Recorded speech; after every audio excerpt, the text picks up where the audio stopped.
Now, the senior Reggae Girlz won their warm-up game early Sunday morning Jamaica time against Morocco at the BT Connor Reserve Stadium in Victoria, Australia. Jamaica clipped the North Africans 1-0, their first game since April, as they fine-tuned their preparations for their World Cup Group F opener against France next Sunday. Now, Atlanta Primus scored the lone goal in the 18th minute. However, earlier, Khadija Bonishaw also missed the penalty. Possession in the first half, because that's the way they play. They play very compact. They're hard to break down, so we have to be patient. Obviously, we missed that penalty, and then we came back and scored right after, which was good. A good response after missing a penalty. And we did some good stuff, moved the ball around. Actually, we connect a lot more passes than I really expected. Coach Lorne Donaldson was pleased with the defensive work, especially in the latter part of the second half, as he says that they've been working on keeping clean sheets.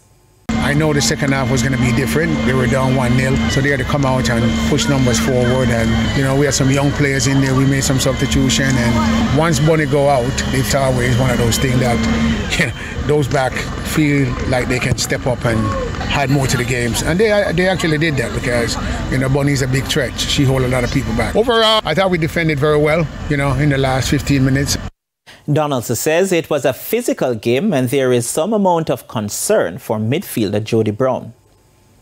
Jody picked up a good knock. I thought she was done for the game, but she wanted to, you know, go on. I'm sure she's going to be out for a few days because she looked like it's a deep contusion, so we don't know yet. I'm not a doctor, but she might be, you know, hobbling around for the next couple of days.